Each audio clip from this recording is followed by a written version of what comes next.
Ya, selamat bertemu kembali kita di hari ini ya. Semoga kita semua sedang keadaan sehat ya dan tidak kurang satu apapun. Sebelum memulai materi pelajaran kita hari ini, kita akan memulainya dengan doa dulu ya, yang akan dipimpin oleh salah seorang teman kita yang sudah tunjuk ya, yang sudah bertugas. Silahkan pimpin doa. Ya, terima kasih Ibu Messi yang telah meminta kami untuk mengawali dengan doa pada kesempatan ini. Marilah kita berdoa menurut agama kita masing-masing untuk melancarkan sebagai makhluk sosial yang beriman. Kita harus eling kepada Yang Maha Esa. Marilah kita berdoa. Dimulai.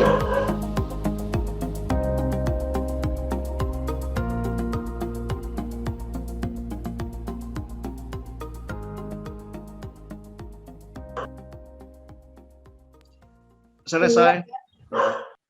Ya, terima kasih ya buat sahabat yang sudah memimpin doa kita. Sebelum mulai pelajaran kita juga, kita ice breaking dulu ya untuk mengatasi rasa lelah kita ya, semuanya lelah harian ya. Dipimpin oleh Ibu Eka ya. Silakan ice breaking kita. Oke, baiklah. Pada pagi hari ini saya akan memimpin ice breaking agar kita semangat kembali. Oke, ice breakingnya adalah ular, cacing, gajah, semut. Nah, maksudnya ketika saya bilang ular, maka panjang. Kita harus bilang panjang. Ketika saya bilang cacing, kita harus bilang pendek. Oke. Ketika saya bilang gajah, kita harus bilang besar. Ketika saya bilang semut, kita harus bilang kecil. Bisa ya, Ibu, Bapak? Oke. Bisa di-unmute. Kita mulai ya. Percobaan terlebih dahulu. Gajah besar. Semut kecil. Ular banyak. Kucing sekarang kebalikannya ya. Kalau misalkan saya bilang ular, berarti gerakannya harus pendek dan itu harus kalau saya bilang ular berarti panjang. Ya, kalau cacing pendek. Dan itu dibalik, kalau saya bilang cacing, itu berarti panjang, ular pendek. Paham ya, Ibu, Bapak? Ya. Oke, kita coba. Cacing, panjang. Pendek. Ular, pendek. Gajah, kecil. Semut, besar. Terima kasih Bu, Bapak. Saya pikir sudah tidak fokus lagi, ternyata masih fokus. Baiklah, breakingnya kita akhiri. Terima kasih Bu. Saya kembalikan kepada Ibu Yen. Terima kasih ya, Beka yang sudah membawa kita ya. Masih konsentrasi ya ternyata ya, walaupun tubuhnya lemah, walaupun kita sudah capek ya. Hari ini saya akan, sebelum ini saya akan cek dulu ya kehadiran kita di sini masih lengkap atau tidak ya. Ibu Dona, ada ya? Ya, Ibu Eka, Seri, ada ya, Pak Yosef. Hadir. Halo ya, Pak Desi. Ada Bu. Ya, gantian. Iya, Pak Hater. Siap Bu. Iya, ada satu lagi ya. Iya, kita sebelum ini ya, saya akan coba share screen dulu ya, bisa atau tidak saya di sini ya. Baik, untuk memulai pelajaran, saya akan bagi materinya dulu ya.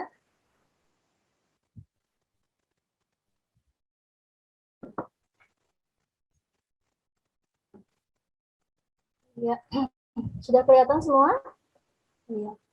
Ya, Bu. Hari ini kita akan bahas tentang otomatisasi perkantoran ya.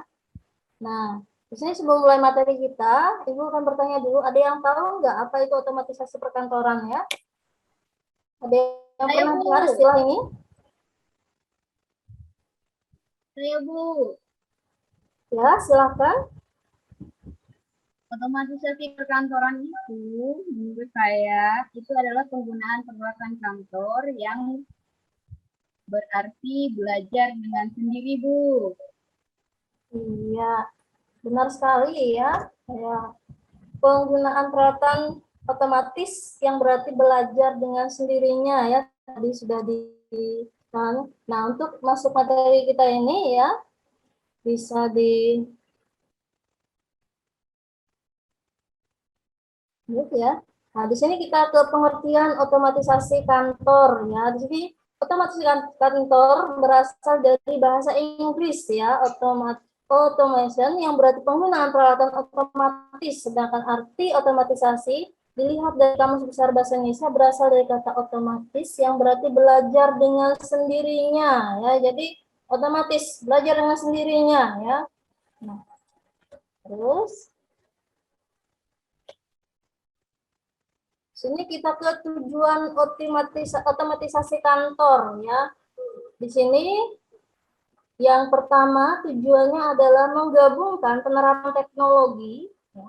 Yang kedua memperbarui proses pelaksanaan pekerjaan kantor, meningkatkan produktivitas dan efektivitas pekerjaan, meningkatkan komunikasi yang baik antar manajer, dan yang terakhir mendukung pengambilan keputusan yang lebih baik dan cepat.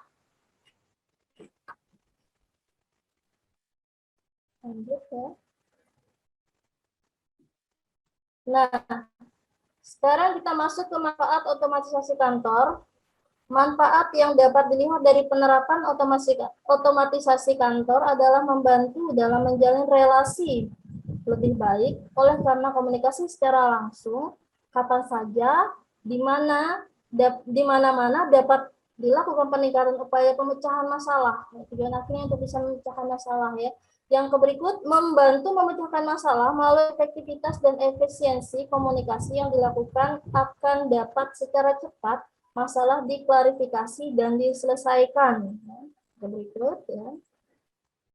Dampak otomatisasi perkantoran, ya, dampak positifnya, penanganan informasi menjadi lebih mudah, kesalahan-kesalahan dapat cepat diselesaikan. Dampak negatifnya, ketergantungan terhadap mesin, timbulnya masalah kesehatan, berkurangnya interaksi langsung dengan sesama karyawan.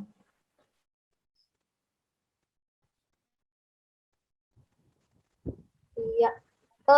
Di sini untuk mengetahui pemahaman kita lebih lanjut ya, saya akan bagi kita menjadi dua kelompok ya, di mana masing-masing kelompok ya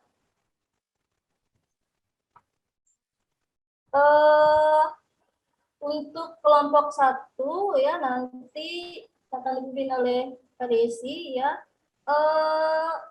bisa menjelaskan ya dampak positif otomatisasi peralatan kantor, otomatisasi perkantoran ya. Apa dampak positifnya ya?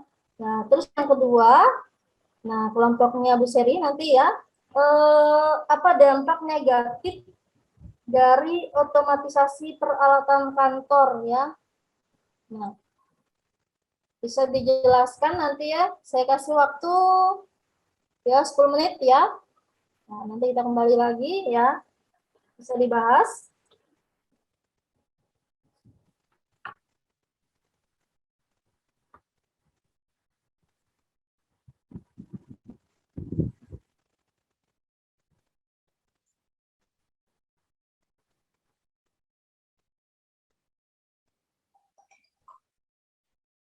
Ya ya.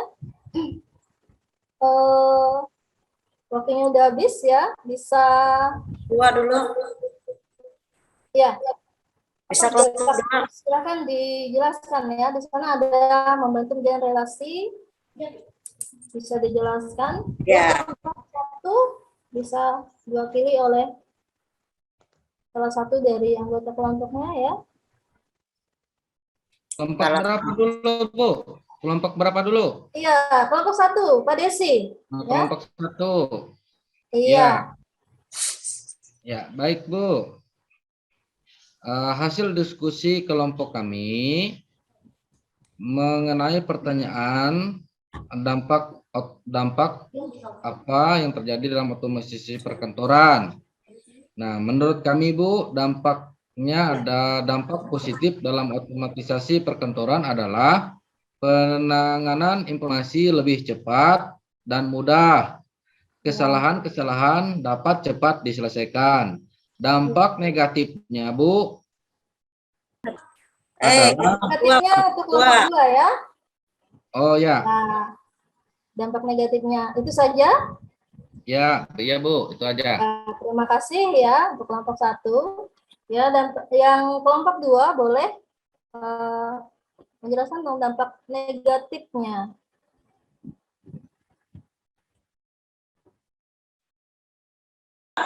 Ya, saya mewakili untuk jawab di kelompok 2. Dampak negatif dari otomatisasi perkantoran yaitu yang dapat timbul akibat penerapan otomatisasi perkantoran adalah ketergantungan terhadap mesin, timbulnya masalah kesehatan, berkurangnya interaksi langsung dan dengan sesama karyawan. Nah, itu tadi ya. Jadi otomatisasi perkantoran ya, sini disimpulkan bahwa otomatisasi perkantoran itu punya dampak positif dan negatif bagi kita. Jadi kemajuan teknologi ini berdampak positif dan negatif ya. Dampak positifnya apa? Ya, semakin berkurangnya tenaga manusia ya apabila otomatisasi ini ya, kita sangat memerlukan orang-orang yang punya skill atau kemampuan ya untuk mengoperasikan alat-alat teknologi ya. Nah, di mana di situ juga dampak negatifnya bagi manusia, bagi orang-orang yang tidak punya keahlian ya, dia akan tersingkir ya. Jadi ya semuanya ya harus memperkuat skillnya atau keterampilannya ya. Nah, dampak positifnya juga dia bisa membantu memecahkan masalah ya. Memecahkan masalah melalui efektivitas, efisiensi, komunikasi yang dilakukan yang akan dapat secara cepat masalah cepat diselesaikan ya dengan peralatan-peralatan yang mendukung ya. Jadi ada yang ingin ditanyakan ya sebelum kita mengakhiri pembelajaran kita? Tidak ada Bu. Ya, semua? Sudah jelas Bu.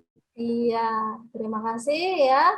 Ya, sebelum kita mengakhiri pelajaran kita, ya, ucapkan terima kasih untuk partisipasinya. Semua sudah berperan aktif dalam kegiatan diskusi kelompok kita tadi ya. Sebelum mengakhiri pembelajaran ya, kita berdoa dulu. Ya, bisa dipimpin oleh salah seorang dari kita ya. Siapa yang bertugas tadi? Terima kasih Ibu Yetri. Dan ini adalah tampilan terakhir kita di kelompok kita dari pukul 8 sampai pukul 6 sore pada petang hari ini. Kita masih diberikan kekuatan kesehatan, dimampukan dilancarkan menggunakan teknologi yang canggih, sehingga apa yang kita inginkan kita harapkan boleh diwujud nyatakan melalui skill yang kita peroleh dari 9 hari yang sudah kita lalui sampai hari ke-10 besok, hari terakhir. Dan untuk itu marilah kita menyerahkan diri, berdoa untuk segala sesuatunya, dan silakan Bapak Ibu sesuai dengan agama dan kepercayaannya masing-masing. Kita berdoa, mulai. Selesai. Terima kasih. Selamat sore Bapak dan Ibu menjelang malam. Iya, selamat sore menjelang malam ya. Terima kasih Mater ya. Terima kasih buat rekan semua ya. Ya, semoga kita semua dalam keadaan sehat ya. Kita beristirahat ya. Untuk besok pagi melanjutkan kembali aktivitas kita. Salam sehat ya. Ya, terima kasih.